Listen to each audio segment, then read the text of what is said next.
Assalamualaikum warahmatullahi wabarakatuh. Dalam sejarah Islam, tidak semua pengakuan terhadap kenabian Rasulullah Shallallahu Alaihi Wasallam datang dari mereka yang beriman. Ada kalanya justru dari lisan para pemimpin besar dunia muncullah kesaksian jujur walau dalam diam atau dengan berat hati tentang kebenaran risalah Nabi Muhammad Shallallahu Alaihi Wasallam.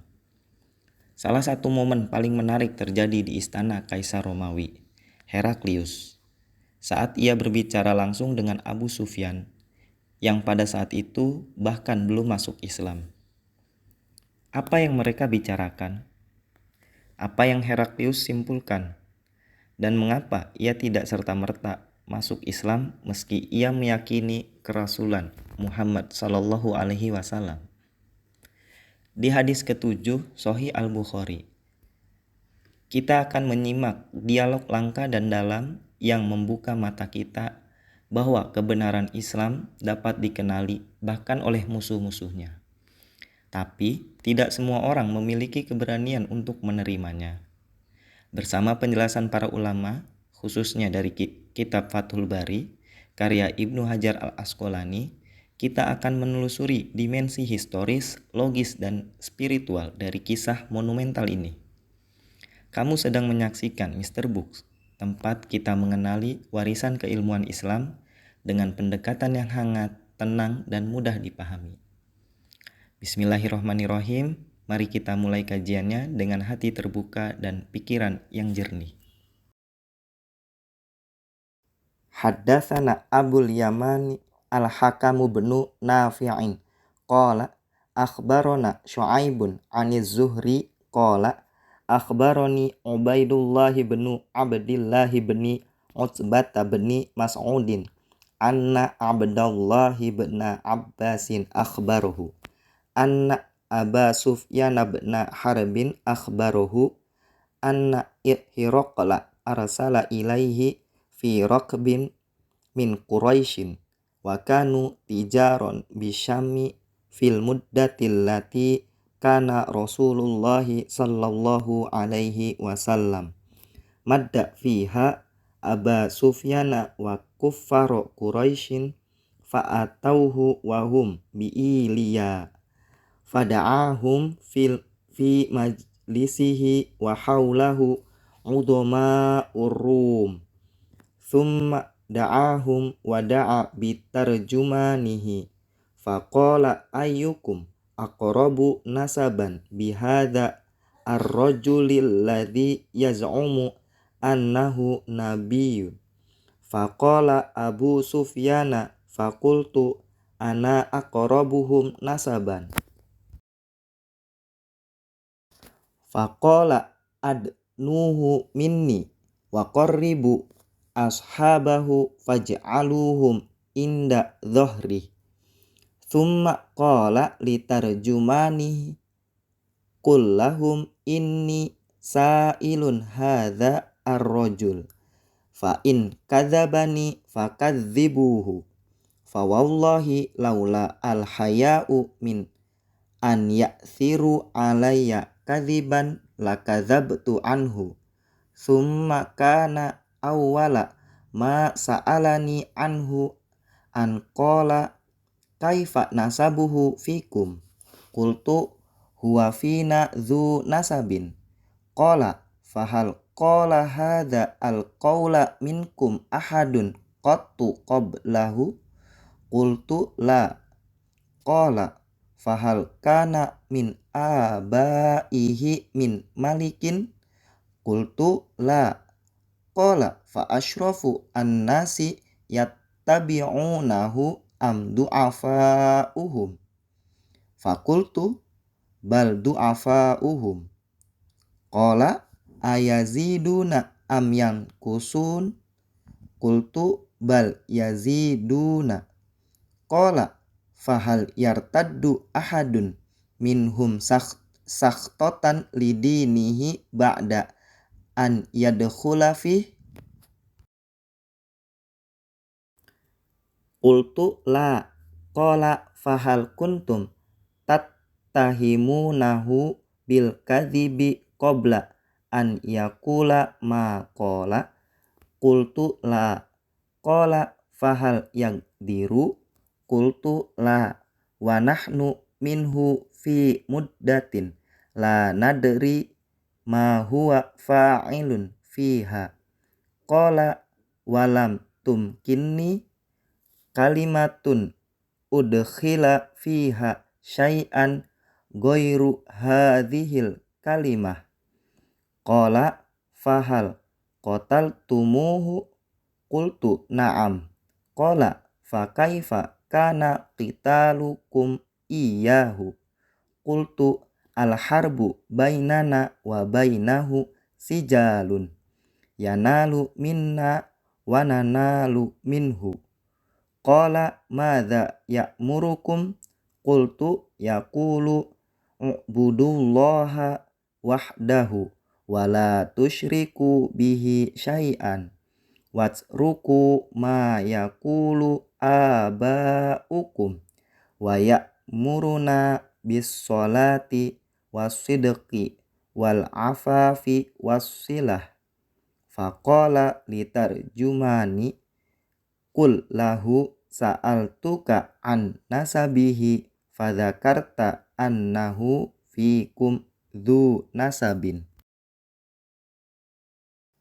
fakadzalika rusulu tub'atsu fi nasabi qaumiha wa sa'altuka hal qala ahadun minkum hadzal qaul fadzakarta an la faqultu law kana ahadun qala hadzal qaula qablahu laqultu rajulun ya'tasi biqaulin qila qablahu wa sa'altuka hal kana min abaihi min malik fadzakarta an la qultu falau kana min abaihi min malikin qultu rajulun yatlubu mulka abihi wa sa'altuka hal kuntum tattahimunahu bil kadhibi qabla an yakula ma qala fadzakarta an la faqad a'rifu annahu lam yakun liyadharul kadhiba 'alan nasi wa yakdhiba 'ala Allah wa sa'altuka asyrafun nasi taba'uhu am du'afa'uhum fadzakarta anna du'afa'ahum muttaba'uhu wa hum atba'ur rusul wa sa'altuka ayaziduna am yankusun fadzakarta annahum yazidun wa kadzalika amrul imani hatta yatim wa sa'altuka ayartaddu ahadun sakhtatan lidinihi ba'da an yadkhula fi fadzakarta an la wa kadzalikal imanu hina tukhalitu basyashatuhu al-qulub wa sa'altuka hal yaqdiru fadzakarta an la wa kadzalika rusulu la taqdir wa sa'altuka bima ya'murukum fadzakarta annahu ya'murukum an ta'budullaha wa la tusyriku bihi syai'an wa yanhakum an ibadatil awthan wa ya'murukum bis sholati was sidqi wal afafi fa in kana ma taqulu haqqan fa sayamliku maudhi'a qadamayya hataini wa qad kuntu a'lamu annahu kharijun lam akun azunnu annahu minkum falau anni a'lamu anni akhlusu ilaihi latajassamtu liqa'ahu walau kuntu indahu lagosaltu an qadamaihi thumma da'a bi kitabi rasulillahi sallallahu alaihi wasallam alladzi ba'atha bihi dihyatu ila azimi busra fadafa'ahu ila Hirokla faqara'ahu fa'idha fihi Bismillahirrahmanirrahim min Muhammadin abdillahi wa rasulihi ila Hirokla azimir rum salamun ala manittaba'al huda amma ba'du fa inni ad'uka bidiayatil islam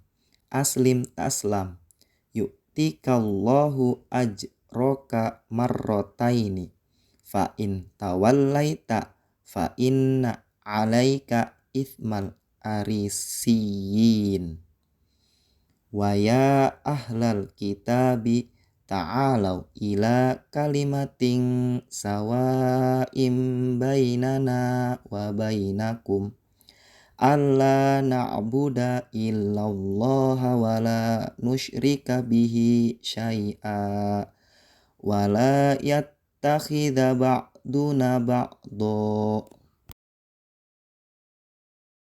arbabam min dunillah fa in tawallaw faqulu syhadu bi anna muslimun qala Abu Sufyan falamma qala ma qala wa faraga min qiraatil kitab kathura indahu as-sukhbu wartafa'atil aswat wa ukhrijna faqultu li ashabi hina ukhrijna laqad amira Amru bni Abi Kabsyah innahu yakhafuhu maliku banil asfar fama ziltu muqinan annahu sayadharu hatta adkhalallahu alayyal islam wa kana ibnun Natur sahibu Iliya wa Hirokla sukufan ala nasara Syam yuhaddithu anna Hirokla hina qadima Iliya asbaha yauman khabithan nafsi faqala ba'du batariqatihi qadistang karna hayataka qala ibnun Natur wa kana Hiroklu hazza'an yanzuru fin nujum faqala lahum hina sa'aluhu inni ra'aitul lailata hina nadhartu fin nujumi malikal khitani qad dhaharu faman yakhtatinu min hadhil ummah qalu laisa yakhtatinu illal yahud fala yuhimmannaka sya'nuhum waktub ila madaini mulkika fayaqtulu man fihim minal yahud fabainama hum ala amrihim utiya Hiroklu birojulin arsala bihi maliku Ghassan yukhbiru an khabari Rasulillahi sallallahu alaihi wasallam falamma stakhbarahu Hiroklu qala idhabu fanduru amukhtatinun huwa amla fanadharu ilaihi fahaddithuhu annahu mukhtatinun wa sa'alahu anil arabi faqala hum yakhtatinuna faqala Hiroklu hadza mulku hadhil ummati qad dhahara summa kataba Hiroklu ila sahibin lahu birumiyata wa kana nadhirahu fil ilmi wasaro Hiroklu ila Himso falam yarim Himso hatta atahu kitabun min sahibihi yuwafiqu ra'ya Hiraqla ala khurujin Nabi sallallahu alaihi wasallam wa annahu nabiyyun. Fa'adhina Hiraqlu li'udhama'i Rum fi daskarotin lahu bihims. Thumma amara bi abwabiha fagulliqat. Thumma tala'a faqala ya ma'syarur Rum hal lakum fil falahi war rusydi wa an yathbuta mulkukum fatubayi'u hadzan nabiyya. Fahasu haisota humuril wahsyi ilal abwabi fawajaduha qad guliqat. Falamma ro'a Hiraqlu nafratahum wa aisa minal iman. Qala rudduhum alayya wa qala inni qultu maqalati anifan akhtabiru biha shiddatakum ala dinikum. Faqad ra'aitu fasajadu lahu wa radu anhu. Fakana dzalika akhira sya'ni Hiraqla. Rawahu Shalihu ibnu Kaisana wa Yunusu wa Ma'marun aniz Zuhri. Abul Yaman Al-Hakam bin Nafi meriwayatkan kepada kami, ia berkata, Syu'aib mengabarkan kepada kami dari Az-Zuhri. Ia berkata, Ubaidullah bin Abdillah bin Utsbah bin Mas'ud mengabarkan kepadaku bahwa Abdullah bin Abbas mengabarkan kepadanya bahwasanya Abu Sufyan bin Harb telah mengabarkan kepadanya bahwa Heraklius telah mengundangnya bersama serombongan suku Quraisy.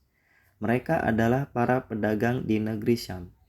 Ketika itu sedang pada masa perjanjian Hudaybiyah antara Rasulullah Shallallahu Alaihi Wasallam dengan Abu Sufyan dan kaum kafir Quraisy.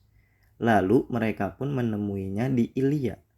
Heraklius mengundang mereka ke majelisnya. Sementara saat itu para pembesar Romawi duduk di sekelilingnya. Kemudian Heraklius memanggil mereka dan memanggil penerjemahnya. Heraklius bertanya, siapakah di antara kalian yang paling dekat hubungan kekerabatannya dengan laki-laki yang mengaku nabi ini? Abu Sufyan berkata, aku menjawab, sayalah yang paling dekat hubungan kekerabatannya dengan orang itu. Suruhlah ia mendekat kepadaku dan tempatkanlah sahabat-sahabatnya itu di belakang dirinya, kata Heraklius. Lalu Heraklius berkata kepada penerjemahnya, katakan kepada mereka bahwa aku akan mengajukan beberapa pertanyaan terhadap orang ini. Jika ia berdusta, maka kalian katakan ia dusta. Ia Abu Sufyan berkata, demi Allah, kalaulah bukan karena perasaan malu bahwa mereka akan menyebarkan berita tentang diriku yang telah melakukan suatu kedustaan, niscaya aku sudah berdusta di hadapannya. Adapun perkara pertama yang ditanyakan kepadaku adalah bagaimanakah kedudukan nasabnya di antara kalian. Lalu ku jawab, ia berasal dari nasab yang mulia. Adakah orang lain di antara kalian yang menyerukan ajaran ini sebelumnya? Tanyanya. Tidak ada, jawabku. Adakah di antara bapak-bapaknya yang berasal dari keturunan raja? Tanyanya. Tidak ada, jawabku. Apakah yang mengikutinya orang-orang yang berkedudukan tinggi ataukah orang-orang lemah? Tanyanya. Bahkan pengikutnya adalah orang-orang lemah, jawabku. Apakah pengikutnya bertambah ataukah berkurang? Tanyanya. Pengikutnya terus bertambah, jawabku. Adakah pengikutnya yang murtad karena benci terhadap agamanya setelah ia memeluknya? Tanyanya. Tidak ada, jawabku. Apakah kalian menuduhnya sebagai seorang pendusta sebelum ia menyerukan ajarannya itu? Tanyanya. Tidak, jawabku. Pernahkah ia berkhianat? Tanyanya. Tidak pernah. Sekarang ini kami berada dalam ikatan suatu perjanjian dengannya. Kami tidak tahu apa yang akan dilakukannya dengan perjanjian tersebut, jawabku. Abu Sufyan mengatakan, aku tidak kuasa menambah-nambah perkataan selain dari kalimat-kalimat tersebut. Apakah kalian berperang melawannya? Tanya Heraklius. Benar, jawabku. Bagaimana kondisi peperangan kalian ketika melawannya? Tanyanya. Peperangan yang terjadi di antara kami seimbang. Sekali waktu mereka yang menang dan sekali waktu kami yang menang, jawabku. Apa yang diperintahkannya kepada kalian? Tanyanya. Ia berkata, sembahlah Allah semata dan janganlah berbuat syirik terhadapnya. Tinggalkanlah apa yang dikatakan oleh nenek moyang kalian. Ia memerintahkan kami mengerjakan sholat, bersikap jujur, menjaga kehormatan diri, dan menyambung hubungan silaturahim. Jawabku. Heraklius berkata kepada penerjemahnya, katakan kepadanya, aku tadi bertanya tentang nasabnya. Lalu Anda katakan, ia memiliki nasab yang mulia. Demikianlah keadaan para rasul. Mereka diutus dari nasab yang mulia di antara kaumnya. Aku tadi bertanya kepada Anda, adakah di antara kalian yang menyerukan ajaran itu sebelumnya? Anda jawab tidak.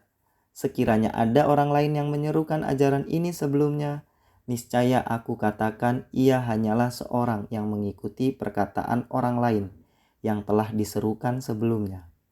Aku tadi bertanya kepada Anda, adakah salah seorang bapak-bapaknya yang berasal dari keturunan raja? Anda jawab tidak. Sekiranya ada salah seorang dari bapak-bapaknya yang berasal dari keturunan raja, niscaya aku katakan, ia hanyalah seorang yang menuntut kerajaan bapaknya. Aku tadi bertanya kepada Anda, adakah kalian menuduhnya pendusta sebelum ia menyerukan ajarannya? Anda jawab tidak. Dari jawaban tersebut aku pahami, jika ia tidak mau berdusta terhadap manusia, maka apalagi terhadap Allah. Aku tadi bertanya kepada Anda, apakah para pengikutnya orang-orang yang terpandang ataukah orang-orang lemah? Anda menjawab, yang mengikutinya adalah orang-orang lemah. Begitulah adanya pengikut para rasul. Aku tadi bertanya kepada Anda, berkurangkah pengikutnya ataukah bertambah? Anda menjawab bahwa pengikutnya terus bertambah. Demikianlah keadaan iman hingga menjadi sempurna. Aku tadi bertanya kepada Anda, adakah pengikutnya yang murtad karena benci terhadap agamanya setelah ia memeluknya? Anda jawab tidak. Begitulah keadaan iman apabila ia telah meresap ke dalam hati. Aku tadi bertanya kepada Anda, pernahkah ia berkhianat? Anda jawab tidak pernah.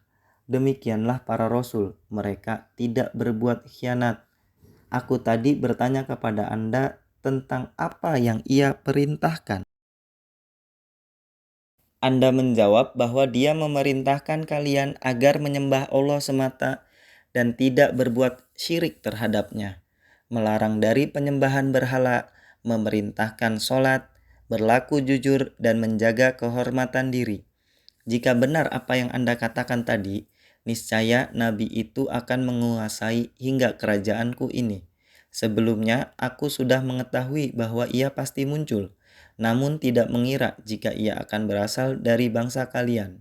Kalaulah sekiranya aku bisa sampai ke sana, niscaya aku akan berupaya untuk bertemu dengannya. Dan sekiranya telah bertemu, niscaya akan kubasuh kedua telapak kakinya. Kemudian Heraklius meminta surat Rasulullah Shallallahu Alaihi Wasallam dibawa oleh Dihyah kepada pembesar Busro. Lantas surat itu diserahkan kepada Heraklius lalu dibacanya. Isi surat itu adalah Bismillahirrohmanirrohim. Dari Muhammad, hamba Allah dan Rasulnya, kepada Heraklius, pembesar Romawi. Keselamatan bagi orang yang mengikuti petunjuk. Amma ba'du. Sesungguhnya aku mengajakmu kepada seruan Islam. Masuk Islamlah, niscaya engkau selamat, dan Allah akan memberimu pahala 2 kali lipat. Namun, jika engkau berpaling, maka engkau akan memikul dosa-dosa kaum Arisi. Wahai ahli kitab, marilah kita menuju kepada satu kalimat pegangan yang sama antara kami dan kamu, bahwa kita tidak menyembah selain Allah dan kita tidak mempersekutukannya dengan sesuatu pun, dan bahwa kita tidak menjadikan satu sama lain ilah-ilah selain Allah. Jika mereka berpaling, maka katakanlah kepada mereka, saksikanlah bahwa kami adalah orang Muslim. Quran Surat Ali Imran 3 ayat 64. Abu Sufyan berkata, begitu selesai mengatakan perkataan itu dan selesai membaca surat tersebut, gaduhlah orang-orang yang ada di sekitarnya dan suara-suara kian meninggi. Maka kami pun dikeluarkan dari ruangan itu. Setelah keluar, aku katakan kepada sahabat-sahabatku, sungguh persoalan Ibnu Abi Kabsyah ini bakal menjadi besar. Dia sampai ditakuti oleh Raja Bani Asfar, bangsa Romawi. Sejak saat itu, aku terus diliputi keyakinan bahwa kemenangannya Nabi Muhammad akan tampak hingga Allah memasukkanku ke dalam Islam. Dan Ibnu Natur, seorang penguasa Ilya dan sahabat Heraklius, adalah seorang uskup Nasrani di negeri Syam. Ia menceritakan bahwa pada suatu ketika Heraklius datang ke Ilya dengan keadaan terlihat sangat bermuram durja. Para menterinya berkata kepadanya, "Kami lihat kondisi Tuan sangat muram." Ibnu Natur melanjutkan, Heraklius adalah seorang ahli nujum. Ketika mereka bertanya perihal penyebabnya, ia berkata, "Tadi malam aku melihat lewat ilmu nujum bahwasanya raja yang berkhitan telah berkuasa.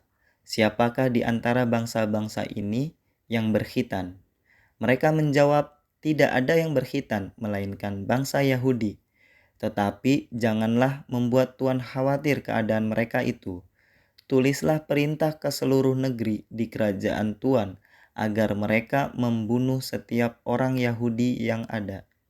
Ketika mereka sedang sibuk mengurus masalah tersebut, dihadapkan kepada Heraklius seorang laki-laki yang diutus oleh Raja Ghassan. Laki-laki itu mengabarkan perihal Rasulullah Shallallahu Alaihi Wasallam. Setelah Heraklius mengorek keterangan darinya, ia berkata, "Bawalah laki-laki ini dan periksalah apakah ia berkhitan atau tidak." Mereka pun memeriksanya dan diketahui bahwa ia berkhitan. Dan ketika ditanya tentang bangsa Arab, dia menjawab mereka berkhitan. Spontan saja Heraklius berkata, "Inilah raja umat ini, ia telah muncul." Kemudian Heraklius menulis surat kepada sahabatnya di Roma yang memiliki ilmu sederajat dengannya. Lalu Heraklius berangkat ke Hims. Namun belum lagi tiba di Hims, datanglah surat balasan dari sahabatnya yang menyetujui pendapatnya tentang kemunculan seorang Nabi Shallallahu Alaihi Wasallam dan bahwasanya ia itu benar-benar seorang nabi. Maka Heraklius pun mengundang para pembesar Romawi di sebuah aula istananya di Hims. Ia perintahkan agar semua pintu dikunci. Kemudian Heraklius muncul lalu berkata, "Wahai sekalian bangsa Romawi, maukah kalian memperoleh kejayaan dan petunjuk serta tetap langgeng pada kerajaan kalian? Maka berbaiatlah kepada nabi ini." Dengan serta-merta para pembesar Romawi itu pun berhamburan ke pintu-pintu bagaikan keledai-keledai liar yang panik. Namun mereka dapati semua pintu sudah terkunci. Begitu Heraklius melihat kebencian mereka dan tidak ada lagi harapan bahwa mereka akan beriman, maka ia berkata, "Suruhlah mereka kembali kepadaku." Lantas ia berkata, "Aku tadi hanya ingin menguji keteguhan kalian dalam memegang agama kalian, dan aku telah menyaksikannya." Demi mendengar pernyataan Heraklius itu, mereka pun langsung sujud kepadanya dan ridho terhadapnya. Itulah akhir kisah Heraklius. Diriwayatkan oleh Sholih bin Kaisan, Yunus dan Ma'mar dari Az-Zuhri. Hadis nomor 7 ini tercantum juga pada hadis nomor 51, 2681, 2804, 2941, 2978, 3174, 4553, 5980, 6260, 7196 dan 7541. Alhamdulillah, kita telah membaca bersama satu riwayat yang sangat penting dalam sejarah Islam, yaitu dialog antara Abu Sufyan dan Heraklius, sebagaimana tercantum dalam hadis ke-7 Sahih Al-Bukhari. Baru dari teks dan terjemahannya saja, kita sudah bisa merasakan betapa jujur dan tajamnya percakapan ini. Meski saat itu Abu Sufyan belum memeluk Islam.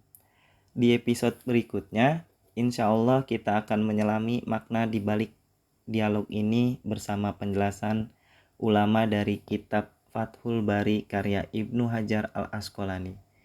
Akan terungkap bagaimana pertanyaan Heraklius penuh strategi dan bagaimana jawaban Abu Sufyan justru menjadi bukti kerasulan Nabi Muhammad Shallallahu Alaihi Wasallam. Jangan lupa klik like, tekan subscribe, dan aktifkan notifikasi supaya kamu tidak tertinggal kajian lanjutan di part 2.